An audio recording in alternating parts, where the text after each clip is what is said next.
ಆತ್ಮೀಯ ವೀಕ್ಷಕ ಬಾಂಧವರಿಗೆಲ್ಲ ನಮಸ್ಕಾರ. ಈ ವಾರ ಪೂರ್ತಿ ನಾನು ನಿಮಗೆ ಒಂದು ವಿಶೇಷವಾದಂಥ ರಹಸ್ಯ ವಿದ್ಯೆಯನ್ನ ತಿಳಿಸಕ್ಕೆ ಇಷ್ಟಪಡ್ತೀನಿ.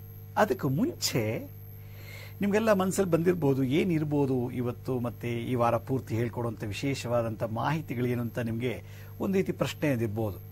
ಆದರೂ ಕೂಡ ಆ ಪ್ರಶ್ನೆಗೆ ಮೊದಲು ಉತ್ತರ ಕೊಟ್ಟು ನಂತರ ಇವತ್ತಿನ ಕಾರ್ಯಕ್ರಮದ ಬಗ್ಗೆ ನಾನು ಮಾತಾಡಲಿಕ್ಕೆ ಇಷ್ಟಪಡ್ತೀನಿ. ಮಾನವ ಅಂದರೆ ಒಬ್ಬ ಮನುಷ್ಯ ದಿನನಿತ್ಯ ತನ್ನ ಜೀವನದಲ್ಲಿ ಬೆಳಗ್ಗೆಯಿಂದ ಸಂಜೆವರೆಗೂ ಏನಾದರೂ ಒಂದು ಚಟುವಟಿಕೆಗಳಲ್ಲಿ ಭಾಗವಹಿಸಿ ಅದರಿಂದ ಒಂದು ಜಯ ಸಕ್ಸಸ್ ಅನ್ನ ಪಡಿಬೇಕು, ಆ ಫಲವನ್ನು ಪಡಿಬೇಕು ಅಂತ ಬಹಳ ಹಂಬಲಿಸ್ತಾನೆ. ಉದಾಹರಣೆಗೆ ಒಂದು ಓದೋ ಹುಡುಗ ಕೂತ್ಕೊಂಡು ಓದಬೇಕು ಅಂದರೆ ಓದಕ್ಕೆ ಶುರು ಮಾಡ್ತಾನೆ. ಪುಸ್ತಕ ತಗೊಂಡು 2 ಪುಟ ಆಯಿತು, 3 ಪುಟ ಆಯಿತು, 4 ಪುಟ ಆಯಿತು, 5, 6ನೇ ಪುಟಕ್ಕೆ ಹೋಗೋಷ್ಟೊಳಗೆ ಆಗಲೇ ಆಕಳಿಕೆ ಬಂದ್ಬಿಟ್ಟು ಸೋಮಾರಿತನ ಆಗಿಬಿಟ್ಟು ಆ ಪುಸ್ತಕ ಹಂಗೆ ಬಿಟ್ಬಿಟ್ಟು ಹಾಗೆ ರಂಗ ಅಂತ ಮಲಗಿಬಿಡ್ತಾನೆ. ಇದು ವಿದ್ಯಾರ್ಥಿ ಜೀವನದಲ್ಲಿ ಆಗುವಂಥ ಒಂದು ತೊಡಕುಗಳು.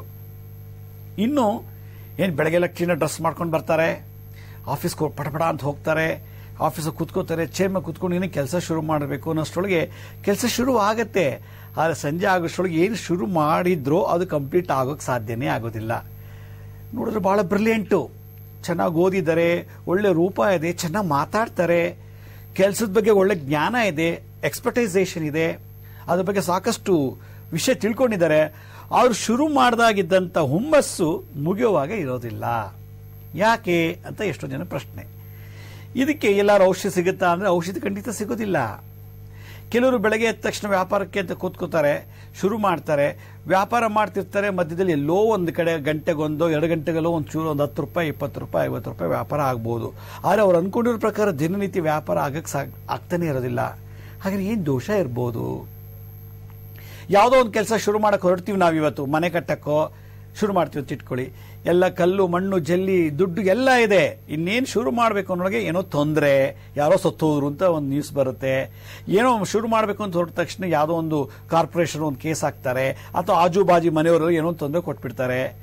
ಎಲ್ಲ ಇಲ್ಲ ಅಂದಾಗ ಓಕೆ, ಏನು ದುಡ್ಡಿಲ್ಲ, ಕಲ್ಲಿಲ್ಲ, ಮಣ್ಣಿಲ್ಲ, ಸಿಮೆಂಟ್ ಇಲ್ಲ, ಜಲ್ಲಿಲ್ಲ, ಇಟ್ಕೆ ಇಲ್ಲ ಅಂದಾಗ ಓ ಇವೆಲ್ಲ ತೊಂದರೆ ಅಪ್ಪ ಅಂತ ಅನ್ಬೋದು. ಆದರೆ ದುಡ್ಡಿದೆ, ಜನಬಲ ಇದೆ, ಹಣಬಲ ಇದ್ರೂ ಕೂಡ ನಾವು ಶುರು ಮಾಡೋ ಕಾರ್ಯ ಮುಗಿತಿಲ್ಲ. ಕೆಲವು ನಂತರ ಯಾರೋ ಒಬ್ರು ಬಂದಿದ್ರು ಹೋದ ತಿಂಗಳು ಮನೆ ಕಟ್ಟಕ್ಕೆ ಶುರು ಮಾಡಿ ಇನ್ನೂ ಮುಗ್ದಿಲ್ವಂತೆ. ಕಡೆ ಪಕ್ಷ ಅವ್ರು ಹೇಳೋರ ಪ್ರಕಾರ 6 ವರ್ಷ ಆಯ್ತು, ಇನ್ನೂ ಕಂಪ್ಲೀಟ್ ಆಗಿಲ್ಲ. ಇಷ್ಟೊತ್ತಿಗೆ ಅಕ್ಕಪಕ್ಕದ ಮನೆಯೆಲ್ಲ ಕಂಪ್ಲೀಟ್ ಆಗಿಬಿಟ್ಟಿದೆ, ನಮ್ಮ ಮನೆ ಇನ್ನೂ 6 ವರ್ಷ ಆದ್ರೂ ಕಂಪ್ಲೀಟ್ ಆಗಿಲ್ಲ, ಏನಿರ್ಬೋದು ಅಂತ ಬಂದು ಒಂದು ಪ್ರಶ್ನೆ ಕೇಳಿದ್ರು. ಇದಲ್ದನೆ ಕೆಲವರು ಇದಕ್ಕಿದ್ದಾಗೆ ಆಫೀಸಿಗೆ ಬರ್ತಾರೆ, ಏನೋ ಒಂದು ಕೆಲಸ ಫಿಕ್ಸ್ ಮಾಡ್ಕೊಂಡಿರ್ತಾರೆ, ಅದನ್ನು ಮಾಡಕ್ಕೆ ಶುರು ಮಾಡ್ತಾರೆ, ಇನ್ನೊಂದು ಕಡೆ ಕೈ ಹಾಕ್ತಾರೆ, ಆ ಕೆಲಸ ಶುರು ಮಾಡ್ತಾರೆ, ಇನ್ನೊಂದು ಕಡೆ ಹೋಗ್ತಾರೆ, ಆ ಕೆಲಸನೂ ಶುರು ಮಾಡ್ತಾರೆ. ಹೀಗೆ ಹಲವಾರು ಕೆಲಸಗಳಲ್ಲಿ ಶುರು ಮಾಡಿಬಿಟ್ಟು ಯಾವುದನ್ನು ಮುಗಿಸೋಕ್ಕಾಗೋದಿಲ್ಲ. ಹಾಗಿದ್ಮೇಲೆ ಈ ಥರ ದೋಷ ಇದ್ದಾಗ ಯಾವ ಡಾಕ್ಟರ್ ಟ್ರೀಟ್ಮೆಂಟ್ ಕೊಡ್ತಾರೆ ಅಂದರೆ, ನನ್ನ ಪ್ರಶ್ನೆ, ಕೆಲಸ ಪ್ರಾರಂಭ ಆಗತ್ತೆ, ನಾವು ಅನ್ಕೊಂಡಂಗೆ ಮುಗಿಸೋಕ್ಕಾಗೋದಿಲ್ಲ. ಯಾರೋ ಒಬ್ಬ ಸಾಧು ಸಂತರು ಸನ್ಯಾಸಿಗಳು ಮಠಾಧಿಪತಿಗಳು ನಾನು 1 ಲಕ್ಷ 1 ಕೋಟಿ ಜಪ ಮಾಡಬೇಕು ಅಂತ ತೀರ್ಮಾನ ಮಾಡ್ಕೊಂಡು ಅನುಷ್ಠಾನ ಶುರು ಮಾಡ್ತಾರೆ. 1 ದಿನ ಆಯಿತು, ಚೆನ್ನಾಗಿ ಶುರು ಮಾಡಿದ್ರು. 2 ದಿನ ಆಯಿತು, ಚೆನ್ನಾಗಿ ನಡೀತು, 1,000 10,000 ಜಪ ಮಾಡಿದ್ರು. 3 ದಿನಕ್ಕೆ ಬ್ರೇಕ್ ಆಗೇ ಹೋಯಿತು. ಅಲ್ಲಿಗೆ ಸಂಕಲ್ಪ ಮಾಡ್ಕೊಂಡಿದ್ರು, ನಾನು 1 ಲಕ್ಷ 1 ಕೋಟಿ ಜಪ ಮಾಡಿ ಆ ವಿದ್ಯೆ ಸಿದ್ಧಿ ಮಾಡ್ಕೋಬೇಕು ಅಂತ. ಮಂತ್ರವಾದಿನೂ ಕೂಡ ಈ ಮಂತ್ರ ಎಲ್ಲ ನಾನು ತಂತ್ರ ಎಲ್ಲ ಯೂಸ್ ಮಾಡಿ ಆ ವಿದ್ಯೆನ ಕರಗತ ಮಾಡ್ಕೋಬೇಕು ಅಂತ ಹೋಗ್ತಾನೆ. ಯಾವುದೋ ಒಂದು ನೆಪದಲ್ಲಿ ಆ ಕುಂಠಿತ ಆಗ್ತಾ ಇರ್ತದೆ, ಸ್ಟಾಪ್ ಆಗ್ತಾ ಇರ್ತದೆ. ಹಾಗಿದ್ರೆ ಬುದ್ಧಿ ಇಲ್ಲ ಅನ್ನೋಂಗಿಲ್ಲ, ಕೆಲಸ ಮಾಡೋಕ್ಕೆ ಶಕ್ತಿ ಇದೆ, ಸಮಯ ಉಂಟು, ಎಲ್ಲ ಇದ್ದು ಕೂಡ ನಾವು ಅನ್ಕೊಂಡಂಗೆ ಯಾಕೆ ಮುಗಿತಿಲ್ಲ? ನಾವು ಶುರು ಮಾಡುವಂಥ ಹುಮ್ಮಸ್ಸು ಕೊನೆಗೆ ಯಾಕೆ ಸಿಗ್ತಿಲ್ಲ? ಅಂದರೆ ಮೂಲಭೂತ ಪ್ರಶ್ನೆ ಏನಪ್ಪಾ ಅಂತಂದ್ರೆ, ಎಷ್ಟೋ ಜನದಲ್ಲಿ ನಾನು ನೋಡಿದ್ದೀನಿ, ಹಣಕ್ಕೆ ಬರ ಇಲ್ಲ, ಆರೋಗ್ಯದಲ್ಲಿ ಚೆನ್ನಾಗಿದ್ದಾರೆ, ಜನನು ಸಿಕ್ಕಾಪಟ್ಟೆ ಇದ್ದಾರೆ, ಆಳು ಕಾಳಂತೆಲ್ಲ ಇದ್ದಾರೆ, ಆದರೆ ಅವ್ರು ಮಾಡ್ಕೊಂಡಿರೋ ಕೆಲಸ ಶುರು ಮಾಡಿದ್ದು ಮುಗಿತಾ ಇಲ್ಲ. ಮೊನ್ನೆ ಯಾರೋ ಒಬ್ರು ಬಂದು ಹೇಳಿದ್ರು, ಮದುವೆಗೆ ಅಂತ ಶುರು ಮಾಡಿದ್ರು ನೋಡಿ, ಮದುವೆಗೆ ಅಂತ ಹುಡುಗರು ಕರ್ಕೊಂಡೋಗಿ ಹುಡುಗಿನ ತೋರಿಸ್ಕೊಂಬಂದ್ರು, ಬರ್ತಿದ್ದಾಗೆ ಹುಡುಗಿನೂ ಒಪ್ಕೊಂಡಿದ್ದಾಳೆ, ಹುಡುಗನೂ ಒಪ್ಕೊಂಡಿದ್ದಾನೆ, ಎಲ್ಲರೂ ಒಪ್ಕೊಂಡಿದ್ದಾರೆ, ಇನ್ನೇನು ಎಂಗೇಜ್ಮೆಂಟ್ ಮಾಡಬೇಕು ಆಗ್ತಾ ಇಲ್ಲ, ಇನ್ನೇನು ಮದುವೆ ಫಿಕ್ಸ್ ಮಾಡಬೇಕು ಅಂತಂದರೆ ಆಗ್ತಿಲ್ಲ, ಚೌಟ್ರಿ ಫಿಕ್ಸ್ ಮಾಡೋಕ್ಕಾಗ್ತಿಲ್ಲ. ಏನೋ ಒಂದು ಸಾವು, ನೋವು, ದುಃಖ, ಅಡಚಣೆ, ವಿಘ್ನಗಳು ಬರ್ತಿದೆ. ಹಾಗಿದ್ಮೇಲೆ ಈ ಥರ ಸಮಸ್ಯೆಗಳು ನಮ್ಮ ಜೀವನದಲ್ಲಿ ಒಂದಲ್ಲ ಒಂದು ದಿವಸ ಇವತ್ತಿಲ್ದೇ ಇರ್ಬೋದು, ನಾಳೆ ಆಗ್ಬೋದು ಈ ತೊಂದರೆಗಳು. ಈ ವಾರ ಪೂರ್ತಿ ಏನು ಇಲ್ದೇ ಇರ್ಬೋದು, ಮುಂದಿನ ವಾರ ನಮಗೆ ಮಾಡೋ ಕೆಲಸದಲ್ಲಿ ತೊಡಕುಗಳಾಗ್ಬೋದು, ಮಾಡಬೇಕಾಗಿರೋ ಕೆಲಸನ ಕಂಪ್ಲೀಟ್ ಮಾಡೋಕ್ಕಾಗದೇ ಇರ್ಬೋದು. ಹಾಗಿದ್ಮೇಲೆ ಯಾವ ಮೆಡಿಕಲ್ ಸ್ಟೋರಲ್ಲಿ ಹೋದ್ರೆ ಈ ಕೆಲಸ ಕಂಪ್ಲೀಟ್ ಆಗಕ್ಕೆ ಟ್ಯಾಬ್ಲೆಟ್ ಸಿಗುತ್ತೆ, ಯಾವ ಡಾಕ್ಟರ್ ಹತ್ರ ಹೋದು ಇಂಜೆಕ್ಷನ್ ತಗೊಂಡ್ರೆ ನಿಂತೋಗಿರೋ ಕೆಲಸ ಕಂಪ್ಲೀಟ್ ಮಾಡ್ಬೋದು, ಯಾವ ಜ್ಯೋತಿಷ್ಯ ಹತ್ರ ಹೋದ್ರೆ ಅಥವಾ ಯಾವ ಒಂದು ವಾಸ್ತು ಕನ್ಸಲ್ಟೆಂಟ್ ಹತ್ರ ಹೋದ್ರೆ ಅಥವಾ ಯಾವ್ದಾದ್ರು ಸೈಂಟಿಸ್ಟ್ ಹತ್ರ ಹೋದಾಗ, ನೋಡಿಪ್ಪ ನಾನು ಶುರು ಮಾಡಿದೆ ಜೋರಾಗೆ ನಾನು ಕೆಲಸನ ಮಾಡಿದ್ದೀನಿ, ಆದರೆ ಮುಗಿತಾ ಇಲ್ಲ, ಏನೋ ಒಂದು ತೊಂದರೆಗಳಿದೆ, ಮಗನಿಂದ, ಹೆಂಡತಿಯಿಂದ, ಅಪ್ಪನಿಂದ, ಗಂಡನಿಂದ, ಬಂಧು ಮಿತ್ರರಿಂದ, ಇವ್ರು ಯಾರ್ದೂ ಇಲ್ಲ ಅಂದ್ರೆ ಪ್ರಕೃತಿಯಿಂದ ಮಳೆ ಬರ್ಬೋದು, ಇದಕ್ಕಿದ್ದಾಗೆ ಮಿಂಚು ಬರ್ಬೋದು, ಏನೋ ಒಂದು ಅನಾಹುತಗಳಾಗ್ಬೋದು. ಇದೆಲ್ಲ ಆದಾಗ ಆ ವಿಘ್ನಗಳನ್ನು ನಿವಾರಣೆ ಮಾಡಲಿಕ್ಕೆ ಯಾವ ತಂತ್ರವನ್ನ ಯೂಸ್ ಮಾಡಿದ್ರೆ ನಾವು ಅನ್ಕೊಂಡಿರೋ ಕೆಲಸ ಆನ್ ಟೈಮಲ್ಲಿ ಇನ್ನೊಂದು ವಾರದಲ್ಲಿ ಮುಗಿಬೇಕು, ಆ ಒಂದು ವಾರದಲ್ಲಿ ಮುಗಿಸ್ಬಿಡ್ಬೋದು, ಇನ್ನೊಂದು ವರ್ಷದಲ್ಲಿ ಆಗಬೇಕಿದು ಅಂದ್ರೆ ಒಂದು ವರ್ಷದಲ್ಲಿ ಆಗ್ಬೋದು.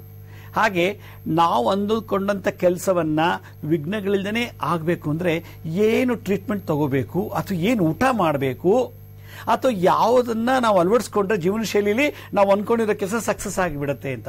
ಎಷ್ಟು ಜನ ಅಂತಾರೆ, ಅಯ್ಯೋ ನಮ್ಮ ಮನೆ ಬರ, ಅದೇನ್ ಕರ್ಮ ಮಾಡಿದ್ನೋ ನಮ್ಮ ಕೆಲಸನೇ ಆಗ್ತಿಲ್ಲ, ಅದ್ ಯಾರು ಕಣ್ ದೃಷ್ಟಿ ಬಿತ್ತೋ ಗೊತ್ತಿಲ್ಲ, ಅದ್ ಯಾರು ಮಾಟ ಮಂತ್ರ ಮಾಡಿಸ್ಬಿಟ್ಟಿದ್ದಾರೋ ಗೊತ್ತಿಲ್ಲ, ನಾವು ಮಾಡ್ತಾ ಇರೋ ಕೆಲಸವೇ ಕಂಪ್ಲೀಟ್ ಆಗ್ತಿಲ್ಲ ಅಂತ ಹೇಳ್ಬಿಡ್ತಾರೆ.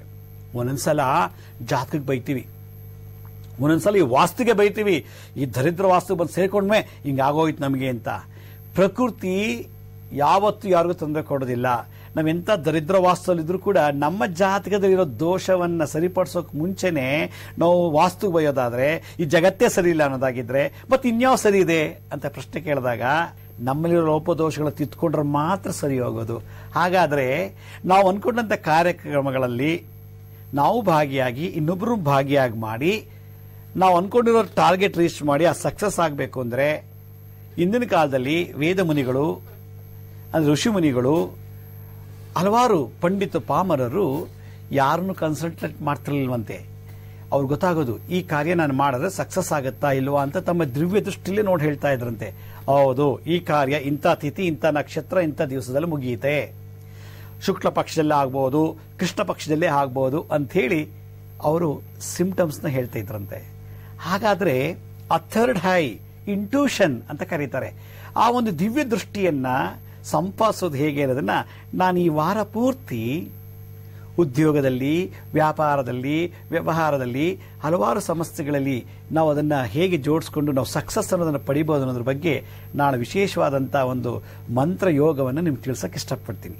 ಹಾಗಿದ್ರೆ ಸಣ್ಣ ವಿರಾಮ ನಂತರ ನಾನು ಮತ್ತೆ ಮೀಟ್ ಮಾಡಿ ಮತ್ತಷ್ಟು ಮಾಹಿತಿನ ತಿಳಿಸಕ್ಕೆ ಇಷ್ಟಪಡ್ತೀನಿ.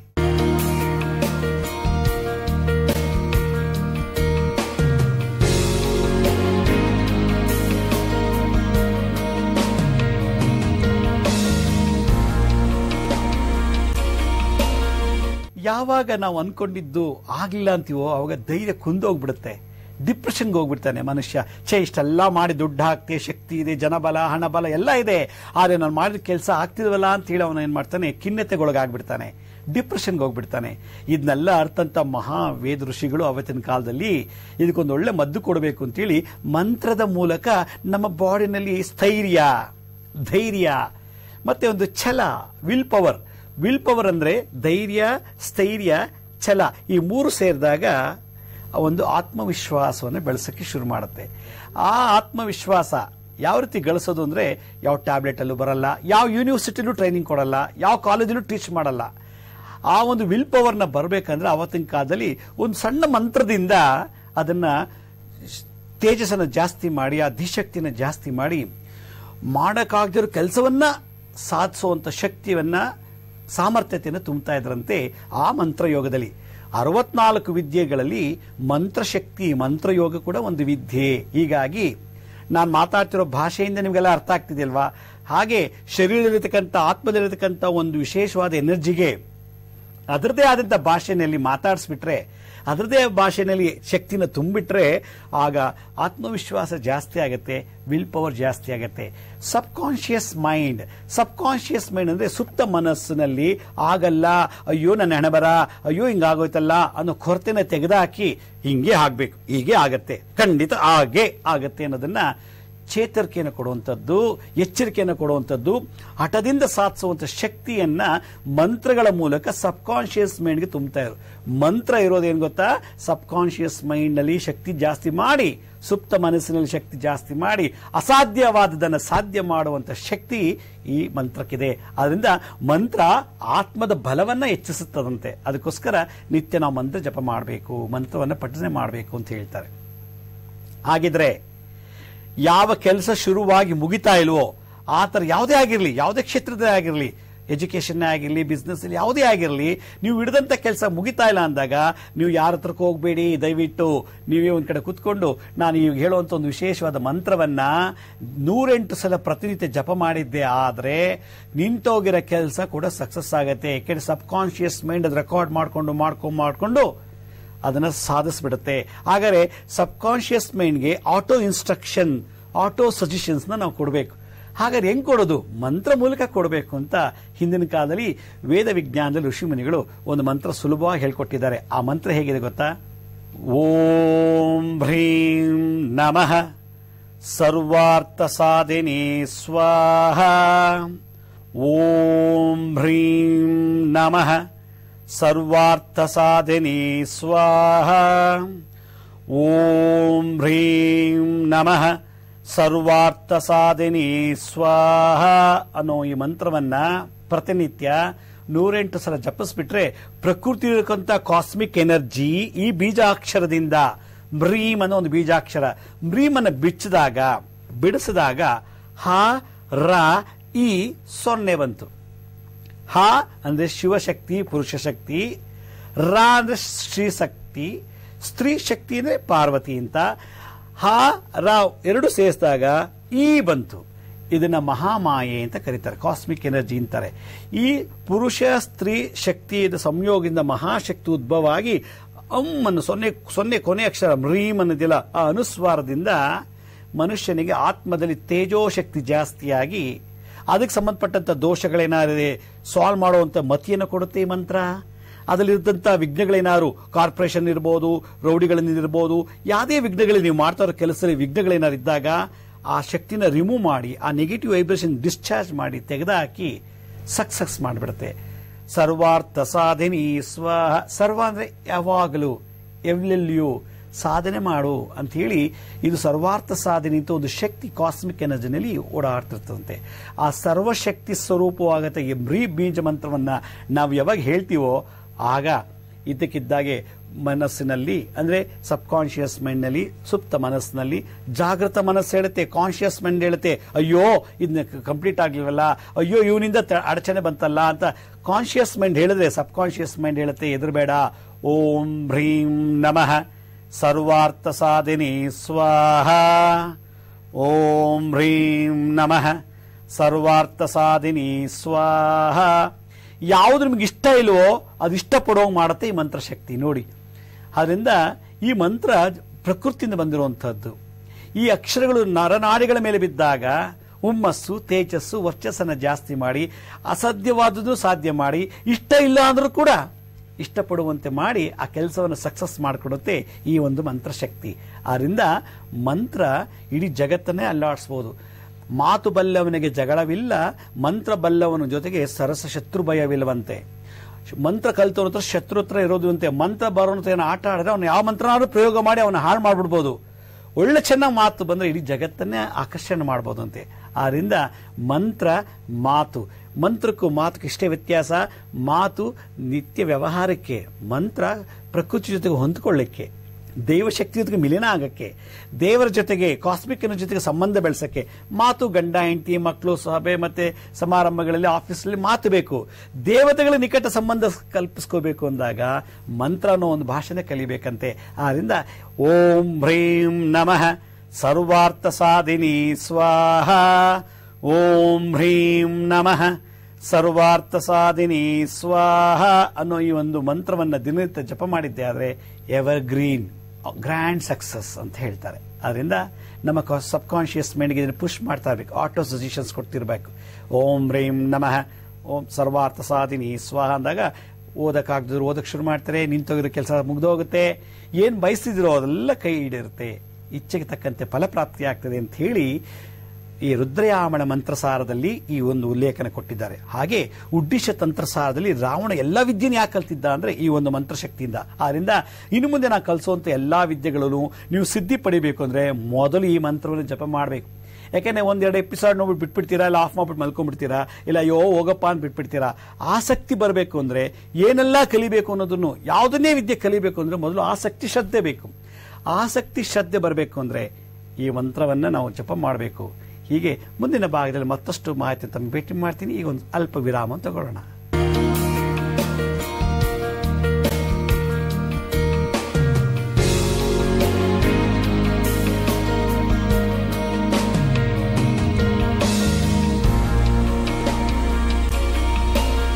ಯಾವುದನ್ನು ಕೂಡ ಕಷ್ಟಪಟ್ಟು ಮಾಡಬಾರ್ದು, ಇಷ್ಟಪಟ್ಟು ಮಾಡಬೇಕಂತೆ. ಇಷ್ಟ ಎಲ್ಲಿ ಬರುತ್ತೆ? ಟ್ಯಾಬ್ಲೆಟ್ ಇಂದ, ಟಾನಿಕ್ ಇಂದ, ಅಥವಾ ಒಂದು ಗ್ಲುಕೋಸ್ ಬಾಟ್ಲ್ ಇಂದ, ಒಂದು ಇಂಜೆಕ್ಷನ್ ಇಂದ ಬರೋದಿಲ್ಲ. ಮಾನಸಿಕವಾಗಿ ಬರಬೇಕು. ಮಾನಸಿಕವಾಗಿ ಬರಬೇಕಂದ್ರೆ ಸಬ್ ಕಾನ್ಶಿಯಸ್ ಮೈಂಡ್ ಅಲ್ಲಿ ಒಂದು ಸ್ಥಿರತೆ ಇರಬೇಕು. ಆ ಸ್ಥಿರತೆಯನ್ನ ಮಂತ್ರ ಬಲದಿಂದ ಹೆಚ್ಚಿಸಬಹುದು ಅಂತ ಹೇಳಿ ನಮ್ಮ ಹಿಂದಿನ ಪುರಾಣ ಕಾಲದಲ್ಲೂ ವೇದಗಳ ಕಾಲದಲ್ಲಿ ಆವತ್ತಿನ ವಿಜ್ಞಾನಿಗಳು, ಆ ವಿಜ್ಞಾನಿಗಳನ್ನ ನಾವಿತ್ತು ಋಷಿಗಳು ಅಂತೀವಿ, ಮುನಿಗಳಂತೀವಿ. ಆಗಿನ ಸೈಂಟಿಸ್ಟ್ಗಳು ಇದನ್ನ ಬಹಳ ಚೆನ್ನಾಗಿ ವರ್ಣನೆ ಮಾಡಿ ಹಲವಾರು ತಂತ್ರಸಾರಗಳಲ್ಲಿ ಮಂತ್ರಮುಖೇನ ಅದನ್ನು ನಮಗೆ ಉಡುಗೊರೆಯಾಗಿ ಕೊಟ್ಟಿದ್ದಾರೆ. ಆದರೆ ಇವತ್ತಿನ ಆಧುನಿಕ ಯುಗದಲ್ಲಿ ನಾವು ಅದೆಲ್ಲ ಮರೆತು ಬಿಟ್ಟು ವೆಸ್ಟರ್ನೈಸ್ ಆಗಿಬಿಟ್ಟು ಪಾಶ್ಚಿಮಾತ್ಯರಿಗೆ ನಾವು ಮರಳಾಗಿ ಈ ಒಂದು ಸನಾತನ ಧರ್ಮದ ಪ್ರಕೃತಿ ಇರತಕ್ಕಂಥ ರಹಸ್ಯವನ್ನು ಪಕ್ಕಕ್ಕಿಟ್ಟು ಹೋರಾಟ, ನರನಾಟ, ಬಡದಾಟ ಎಲ್ಲದರಲ್ಲೂ ಸುಸ್ತಾಗ್ಬಿಟ್ಟಿದ್ದೀವಿ.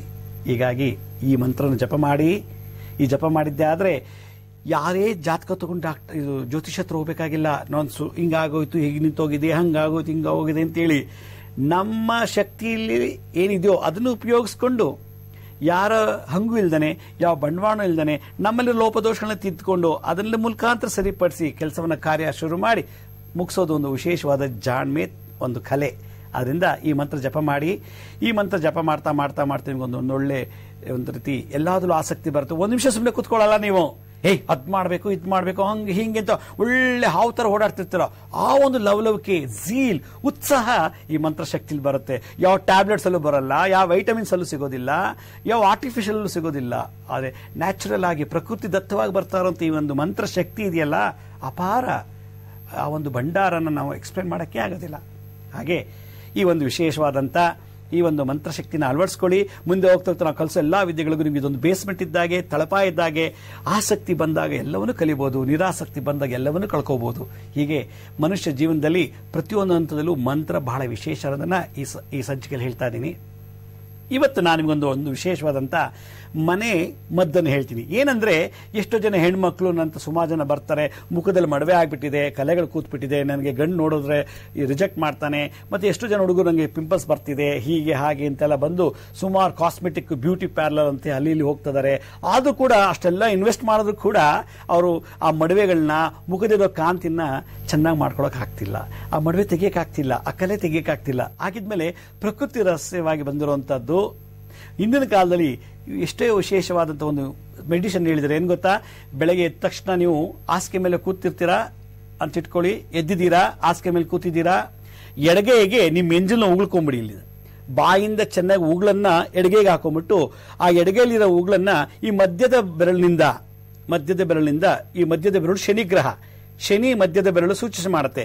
ಈ ಮಧ್ಯದ ಬೆರಳಿಂದ ಎಲ್ಲೆಲ್ಲಿದೆ ಆ ಜಾಗಕ್ಕೆ ಆ ಎಂಜಲನ್ನ ಒರೆಸ್ಕೊಳಿತಾರ. ಯಾವಾಗ ಆ ಎಂಜಲ್ ಮುಖಕ್ಕೆಲ್ಲ ಒರೆಸ್ಕೊಳ್ತಿರೋ, ಲೇಪನ ಮಾಡ್ತಿರೋ, ಆಗ ಇದ್ದಕ್ಕಿದ್ದಾಗ ಮಡುವೆಗಳು ಕಮ್ಮಿ ಆಗತ್ತೆ, ಪ್ಯಾಚಸ್ ಹೊರಟೋಗುತ್ತೆ. ಹೀಗೆ ಉಗುಳಿದ ಎಂಜಲು ಅದನ್ನು ಮುಖಕ್ಕೆ ಹಚ್ಕೊಂಡು 1 ಗಂಟೆಗಳ ಕಾಲ ಬಿಟ್ಟು ಆರಾಮಾಗಿ ನೀವು ಓಡಾಡ್ಕೊಂಡು ಕೆಲಸ ಮಾಡಿಬಿಡಿ. 1 ಗಂಟೆ ನಂತರ ತಣ್ಣೀರಲ್ಲಿ ಮುಖ ತೊಳಿರಿ, ಬಿಸಿಲಲ್ಲಿ ತೊಳಿಬೇಡಿ. ತಣ್ಣೀರಲ್ಲಿ ಮುಖ ತೊಳೆದ್ರೆ ಅವಾಗ ಏನಾಗುತ್ತೆ, ನಿಮಗೆ ಆ ಮಡುವೆಗಳ ಕಾಲಕ್ರಮೇಣ ಮಡುವೆಗಳೆಲ್ಲ ಒಣಗ್ತಾ ಬರುತ್ತೆ. ಯಾಕೆ ಎಂಜಿಲು ಎಂತದಪ್ಪ ಈ ಎಂಜಿಲ್ ಹೇಳ್ತಾ ಇದಾರೆ, ಎಂತಿದ್ದ ಕ್ರೀಮ್ ಇದೆ, ಆಯಿಂಟ್ಮೆಂಟ್ ಇದೆ, ಅದೆಲ್ಲ ಬಿಟ್ಟು ಎಂಜಿಲಲ್ಲಿ ಮಾಡೋದ ಥೂಥು ಅಸಹ್ಯ. ಎಂಜಿಲ್ ಹಾಕೋದು ಅಂದ್ರೆ ನಮ್ಮ ಮೂತ್ರನೇ ಬಹಳ ವಿಶೇಷವಾದ ಮೆಡಿಸಿನ್. ನಮ್ಮ ಎಂಜಿಲು ಬೆಳಗಿನ ಜಾವ ಬಾಡಿ ರೆಸ್ಟ್ ಆಗಿರ್ತಲ್ಲ, ರಾತ್ರಿ ಮಲಗಿರ್ತೀವಲ್ಲ, ಮಿನಿಮಮ್ 5 to 8 hours ಮಲಗಿರುತ್ತೆ ಬಾಡಿ. ಆ ರೆಸ್ಟ್ ನಲ್ಲಿ ಕೆಮಿಕಲ್ ರಿಯಾಕ್ಷನ್ ಆಗಿರ್ತದೆ, ಜೊತೆಗೆ ಟಾಕ್ಸಿನ್ ಸೇರಿರುತ್ತದೆ. ಟಾಕ್ಸಿನ್ ಮತ್ತು ಈಥೇಲ್, ಅಸಿಟೇಲ್ ಮತ್ತು ಅದರಲ್ಲಿರತಕ್ಕಂಥ ಸಲೈವ ಜೆಲ್ಲು ಆ ಮುಖಕ್ಕೆ ಅಂಟ್ಕೊಂಡಾಗ ಆಯಿಂಟ್ಮೆಂಟ್ ಕ್ರೀಮ್ ಗಿಂತಲೂ ಚೆನ್ನಾಗಿ ವರ್ಕ್ ಮಾಡುತ್ತೆ. ಇದು ಪ್ರಕೃತಿನಲ್ಲಿ ಇರತಕ್ಕಂಥ ಒಂದು ವಿಶೇಷವಾದಂಥ ರಹಸ್ಯ. ಈ ಒಂದು ಮದ್ದನ್ನ ಅಂದ್ರೆ ನಮ್ಮ ಶರೀರದಲ್ಲೇ ಉತ್ಪತ್ತಿ ಮಾಡಿಕೊಂಡಿರೋ ಮ್ಯಾನುಫ್ಯಾಕ್ಚರ್ ಆಗಿರುತ್ತೆ ನಮ್ಮ ಎಂಜಿಲು ದಿನನಿತ್ಯ ಆ ಮಡವೆಗಳಾಗಿರೋದು, ಪ್ಯಾಚಸ್ ಇರೋ ಜಾಗದಲ್ಲಿ, ಮಚ್ಚೆ ಇರೋ ಜಾಗದಲ್ಲಿ ಸತತವಾಗಿ ಹಚ್ಕೊಂಡು ಬಂದ್ರೆ ಕಾಲಕ್ರಮೇಣ ಅದು ವಾಸಿ ಆಗುತ್ತೆ. ನನಗೆ ಸುಮಾರು ಜನ ಇದನ್ನು ಕೇಳಿದ್ರು. ಆ ಒಂದು ವಿಷಯದ ಬಗ್ಗೆ ಈ ಒಂದು ಎಪಿಸೋಡ್ನಲ್ಲಿ ನಮ್ಮ ಜೊಲ್ಲು ಎಷ್ಟು ಪ್ರಾಮುಖ್ಯತೆ ಇದೆ, ಅದು ಮಂತ್ರ ಹೇಳಿ ಹೇಳಿ ಹೇಳಿ ಜಪ ಮಾಡ್ತಾ ಇದ್ರೆ, ಬಾಯ್ಬಿಟ್ಟು ಜೋರಿಗೆ ಜಪ ಮಾಡಿಬಿಟ್ಟು ಅಥವಾ ಓಂಕಾರ ಹೇಳಿ ರಾತ್ರಿ ಎಲ್ಲ ಚೆನ್ನಾಗಿ ಓಂಕಾರ ಅಥವಾ ಭಜನೆ ಅಥವಾ ವಿಷ್ಣು ಸಹಸ್ರನಾಮ, ಲಲಿತ ಸಹಸ್ರನಾಮ, ಶಿವ ಅಷ್ಟೋತ್ರ ಏನಾದ್ರು ಒಂದು ಜಪ ಮಾಡಿಬಿಟ್ಟು ಚೆನ್ನಾಗಿ ಹಾಡಿ ಒಳ್ಳೆ ಹಾಡನ್ನು ಹಾಡ್ಬಿಟ್ಟು ಹಾಗೆ ಮಲ್ಕೊಳ್ಳಿ. ಆ ಮಂತ್ರದ ಶಕ್ತಿ, ಹಾಡಿನ ಶಕ್ತಿಯಿಂದ ಬಂದಂಥ ಕೆಮಿಕಲ್ ರಿಯಾಕ್ಷನ್ನು ಒಳ್ಳೆ ಜೊಲ್ಲಲ್ಲಿ ಸೇರಿಕೊಂಡು ಒಳ್ಳೆ ಕ್ರೀಮ್ ಆಗಿಬಿಡುತ್ತೆ. ಇದೊಂದು ಅದು ಬ್ಯೂಟಿ ಕಾನ್ಷಿಯಸ್ ಇರುವಂಥ ಹೆಣ್ಣು ಮಕ್ಕಳಿಗೆ ಎಷ್ಟೋ ಜನಕ್ಕೆ ಇದು ಬಹಳ ಉಪಯೋಗ ಆಗುತ್ತೆ ಅನ್ನೋ ಒಂದು ಅನಿಸಿಕೆ ಮೇಲೆ ಈ ಒಂದು ಮದ್ದನ್ನು ತಿಳಿಸಿದ್ದೀನಿ. ಇದು ಅಳವಡಿಸ್ಕೊಳ್ಳಿ. ಇದ್ರ ಜೊತೆಗೆ ಓಂ ಹ್ರೀಂ ನಮಃ ಸರ್ವಾರ್ಥ ಸಾಧಿನಿ ಸ್ವಾಹ ಅಂತ ಈ ಮಂತ್ರವನ್ನ ನಾವು ಬ್ರಾಹ್ಮಿ ಮುಹೂರ್ತದಲ್ಲಿ ಬೆಳಗ್ಗೆ ಪೂರ್ವಾಭಿಮುಖವಾಗಿ ಕೂತ್ಕೊಂಡು ಇದನ್ನು ಜಪ ಮಾಡಬೇಕು. ಪೂರ್ವಾಭಿಮುಖವಾಗಿ ಕೂತ್ಕೊಂಡು ಜಪ ಮಾಡಿ 108 ಸಲ ಜಪ ಮಾಡಿದ್ಮೇಲೆ ನಿಮ್ಗೇನೋ ಒಂದು ರೀತಿ ಮೈಯೆಲ್ಲ ಹಗುರ ಅನ್ಸುತ್ತೆ, ಉಲ್ಲಾಸ ಜಾಸ್ತಿ ಆಗುತ್ತೆ. ಆವಾಗ ಈ ಮಂತ್ರ ಸಿದ್ಧಿ ಆಗ್ತಿದೆ ಅಂತ ಅರ್ಥ. ಈ ಮಂತ್ರ ಹೇಳ್ತಾ ಹೇಳ್ತಾ ಆಕಳಿಕೆ ಬರೋದು, ಮತ್ತೆ ಇದಕ್ಕಿದ್ದಾಗ ಹಂಗೆ ನಿದ್ದೆ ಮಾಡಿಬಿಡೋದು, ಇದಕ್ಕಿದ್ದಾಗ ಇಲ್ಲಿ ಕೆರ್ಕೊಡೋದು ಅಲ್ಲಿ ಕೆರ್ಕೊಡೋದು ಹೊರಳಾಡೋದು ಮಾಡಿದ್ರೆ ಇದು ನಿಮ್ಗೆ ಆಗ್ತಿಲ್ಲ ಅಂತ ಅರ್ಥ. ಅಂದ್ರೆ ಕಾನ್ಸಂಟ್ರೇಷನ್ ಇಲ್ಲ ಅಂತ. ಬಿಗಿನಿಯಲ್ಲಿ ಕೆಲವರಿಗೆ ಇದು ಕಷ್ಟ ಆಗ್ಬೋದು. ಆದರೆ ಹೋಗ್ತಾ ಹೋಗ್ತಾ 1 2 ದಿನ 3 ದಿನ 4 ದಿವಸ ಅಥವಾ 1 ವಾರ ಆದ ನಂತರ ಈ ಮಂತ್ರದ ಶಕ್ತಿ ನಿಮ್ಮ ಬಾಡಿಗೆ ಅಡ್ಜಸ್ಟ್ ಆಗುತ್ತೆ. ಯಾಕೆಂದ್ರೆ ಎಲ್ಲಾ ಮಂತ್ರ ಎಲ್ಲರೂ ಹೇಳಕ್ಕಾಗಲ್ಲ. ಅವರವರ ಬ್ಲಡ್ ಗ್ರೂಪ್ ಮೇಲೆ ಡಿಪೆಂಡ್ ಆಗುತ್ತೆ, ಅವರವ್ರ ಸಂಸ್ಕಾರದ ಮೇಲೆ ಡಿಪೆಂಡ್ ಆಗುತ್ತೆ, ಅವರವರ ಜೀವನ ಶೈಲಿ ಮೇಲೆ ಈ ಮಂತ್ರ ಆಗಬರುತ್ತೆ. ಹೀಗಾಗಿ ಎಲ್ಲರೂ ಎಲ್ಲ ಮಂತ್ರ ಹೇಳಕ್ಕಾಗೋದಿಲ್ಲ. ಅದರಿಂದ ಇದನ್ನ ಇದು ಹೇಳಕ್ ಶುರು ಮಾಡಿದ ತಕ್ಷಣ ನಂಗೆ ಆಕಳಿಕೆ ಬಂತಪ್ಪ, ನನಗೆ ಹೇಳಿದ ತಕ್ಷಣ ನಿದ್ದೆ ಬರ್ತಿದೆ, ನನಗೆ ಹೇಳಿದ ತಕ್ಷಣ ಸೊಂಟ ನೋವು, ಆ ನೋವು ಅಂದಾಗ ಅದು ನಿಮಗೆ ಅಡ್ಜಸ್ಟ್ ಆಗಲಿಕ್ಕೆ ಇನ್ನೂ ಸಮಯ ತಗೊಳ್ತಾ ಇದೆ ಅಂತ. ಆದರೆ ಛಲ ಇರಬೇಕು ಸಾಧನೆ ಮಾಡಲಿಕ್ಕೆ. ಸರ್ವಾರ್ಥ ಸಾಧನೆ ಅನ್ನೋ ಒಂದು ಕಾಸ್ಮಿಕ್ ಎನರ್ಜಿ, ಆ ಓಝೋನ್ ಲೇಯರ್ ಒಂದು ಎನರ್ಜಿ ನಮಗೆ ಝೀಲ್ ಅನ್ನ, ವಿಲ್ ಪವರ್ ನ ಸೃಷ್ಟಿ ಮಾಡಿಕೊಡುತ್ತೆ. ಆಗ ನಮ್ಮ ಎಲ್ಲ ಕೆಲಸಗಳು ಸಕ್ಸಸ್ ಆಗುತ್ತೆ. ಹೀಗೆ ಈ ಒಂದು ಮಂತ್ರ ಸಿದ್ಧಿಯನ್ನು ನೀವು ಮಾಡ್ಕೊಂಡಿದ್ದೇ ಆದರೆ ನಿಮಗೆ ಬಹಳ ಫಲಪ್ರಾಪ್ತಿ ಆಗ್ತದೆ. ಇನ್ನೊಂದು ವಿಶೇಷವಾದಂಥ ಮಾಹಿತಿ, ಇದೇ ತಿಂಗಳು ನವೆಂಬರ್ 20ನೇ ತಾರೀಕು ಭಾನುವಾರ ಕೊಡಗಿನ ಜಿಲ್ಲೆನಲ್ಲಿ ವಿರಾಜಪೇಟೆ ಅಂತ ಒಂದು ಊರಿದೆ. ಆ ವಿರಾಜಪೇಟೆಯಿಂದ ಸುಮಾರು 11 ಕಿಲೋಮೀಟರ್ ದೂರದಲ್ಲಿ ಕಾರ್ಕೋಟು ಪರಮು ಅನ್ನೋ ದೊಡ್ಡ ಮೈದಾನದಲ್ಲಿ ನಾವು ಮಹಾಕಾಳ ಸರ್ಪಯಾಗವನ್ನು ಮಾಡ್ತಾ ಇದ್ದೀವಿ. ಯಾರಿಗೆ ಮದುವೆ ಆಗಿಲ್ಲ, ಯಾರಿಗೆ ಮಕ್ಕಳಾಗಿಲ್ಲ, ಯಾರಿಗೆ ಅಬೋರ್ಷನ್ ಆಗ್ತಿದೆ, ಹೆಂಗಸರು ಋತು ಸಂಬಂಧಪಟ್ಟಂಥ ದೋಷಗಳು, ಗಂಡಸರಿನ ಅಪಂಸಕತೆ, ಲೈಂಗಿಕ ಜೀವನದಲ್ಲಿ ನಿರಾಸಕ್ತಿ, ಅವನ ಎಲ್ಲಾ ಕಾರ್ಯಗಳಲ್ಲೂ ಸೋಲು, ಗೆಲುವೇ ಇಲ್ಲ, ಮಂದಬುದ್ಧಿ, ಖಿನ್ನತೆ, ಅಂಗವಿಕಲತೆ ಮಕ್ಕಳ ಜನನ, ಹಲವಾರು ತೊಂದರೆಗಳು, ಸರ್ಪಶಾಪ ಇರೋದ್ರಿಂದ ಈ ರೀತಿ ತೊಂದರೆಗಳಿರ್ತದೆ. ಆ ಥರ ಇರುವಂಥ ಜಾತಕದವರಿಗೆ ನಾವು ಉಚಿತವಾಗಿ ಇದೇ ತಿಂಗಳು 20ನೇ ತಾರೀಕು ಭಾನುವಾರ 7:30 ಗಂಟೆಗೆ ಆ ಒಂದು ಕಾರ್ಕೋಟು ಪರಮನ ಊರಿನಲ್ಲಿ 12 ಕಾಳ ಸರ್ಪಯಾಗವನ್ನು ಇಡೀ ಜಗತ್ತಿನಲ್ಲೇ ಪ್ರಪ್ರಥಮವಾಗಿ ನಾವು ಘಾಟಿ ಸುಬ್ರಹ್ಮಣ್ಯದಲ್ಲಿ ಮಾಡಿದ್ವಿ ಹಿಂದೆ. ಈಗ 2ನೇ ಬಾರಿ ನಾವು ಈ ಕೊಡಗಿನಲ್ಲಿ ಮಾಡ್ತಾ ಇದ್ದೀವಿ. ಇದಕ್ಕೆ ತಾವೆಲ್ಲರೂ ಭಾಗವಹಿಸಿ. ಒಂದು ವಿಶೇಷ ಏನಂದ್ರೆ ಈ ಯಾಗವನ್ನು ಮುದ್ರಾ, ಮಂತ್ರ, ತಂತ್ರಗಳಿಂದ, ಯಂತ್ರಗಳಿಂದ ವೈಜ್ಞಾನಿಕ ಶೈಲಿಯಲ್ಲಿ ಈ ಒಂದು ಮಹಾಯಾಗವನ್ನು ಮಾಡ್ತಾ ಇದ್ದೀವಿ. ಆದ್ದರಿಂದ ಯಾರಿಗೆ ಕಾಳ ಸರ್ಪ ದೋಷ ಇದೆಯೋ, ಕುಜ ದೋಷ ಇದೆಯೋ, ಅಂಗಾರಕ ಗ್ರಹ ದೋಷ ಇದೆಯೋ ಅಂಥವರು ಈ ಕಾರ್ಯಕ್ರಮದಲ್ಲಿ ಭಾಗವಹಿಸಿ ಅದರ ಫಲವನ್ನು ನೀವು ಪಡ್ಕೋಬಹುದು. ಯಾಕೆಂದರೆ ಇದೇ ಸರ್ಪಯಾಗವನ್ನು ನೀವು ಮಾಡಿಸ್ಬೇಕು ಅಂದರೆ ಲಕ್ಷಾಂತರ ರೂಪಾಯಿ ನೀವು ಕೊಡಬೇಕಾಗಿ ಬರುತ್ತೆ. ಈ ಸಂದರ್ಭದಲ್ಲಿ ನಾನು ನಿಮಗೆ ವಿಶೇಷವಾಗಿ ಮುದ್ರೆಗಳನ್ನು ಹೇಳ್ಕೊಡ್ತೀನಿ, ಮಂತ್ರಗಳು ಹೇಳ್ಕೊಡ್ತೀನಿ, ತಂತ್ರಗಳು ಕಲಿಸ್ತೀನಿ. ಜೊತೆಗೆ ಆ ವೈಜ್ಞಾನಿಕ ಒಂದೊಂದು ಕಾಳಸರ್ಪದಲ್ಲೂ ಕೂಡ ವೈಜ್ಞಾನಿಕವಾಗಿ ಒಂದು ವಿಶ್ಲೇಷಣೆಯನ್ನು ಮಾಡಿ ಯಾರಿಗೆ ಏನೇನು ದೋಷ ಇದೆಯೋ ಆ ದೋಷಕ್ಕೆ ಅವತ್ತು ಯಾಗದ ಮೂಲಕ ಹೋಮ ಅಂದ್ರೆ ಯಜ್ಞದಲ್ಲಿ ಇರತಕ್ಕಂಥ ವಿಶೇಷವಾದ ಶಕ್ತಿಯನ್ನು ನೀವು ಅದು ಹೇಗೆ ಸಕ್ ಮಾಡ್ಬೋದು, ಅಬ್ಸರ್ವ್ ಮಾಡೋ ಅನ್ನೋದ್ರ ಬಗ್ಗೆ ನಾನು ಒಂದು ವಿಶೇಷವಾದಂಥ ಒಂದು ಮಾಹಿತಿನ ಆ ಸಂದರ್ಭದಲ್ಲಿ ತಿಳಿಸಕ್ಕೆ ಇಷ್ಟಪಡ್ತೀನಿ. ಏಕೆಂದರೆ ಹೋಮ ಥೆರಪಿ ಅಂದರೆ ಈ ಒಂದು ಯಜ್ಞ ಚಿಕಿತ್ಸೆ ಬಹಳ ವಿಶೇಷವಾದ ಪ್ರಕೃತಿನಲ್ಲಿ. ಆ ಒಂದು ಹೋಮಕ್ಕೆ ತಾವೆಲ್ಲರೂ ಭಾಗವಹಿಸಿ ಅಂತ ಈ ಮೂಲಕ ನಾನು ನಿಮಗೆ ಆಹ್ವಾನ ನೀಡ್ತಾ ಇದ್ದೀನಿ. ಹೀಗೆ ಮುಂದಿನ ಸಂಚಿಕೆಯಲ್ಲಿ ಮತ್ತಷ್ಟು ಮಾಹಿತಿಯೊಂದಿಗೆ ತಮ್ಮನ್ನು ಭೇಟಿ ಮಾಡ್ತೀನಿ. ಅಲ್ಲಿವರೆಗೂ ನನ್ನ ನಮಸ್ಕಾರ. ಸಾಯಿರಾಮ್.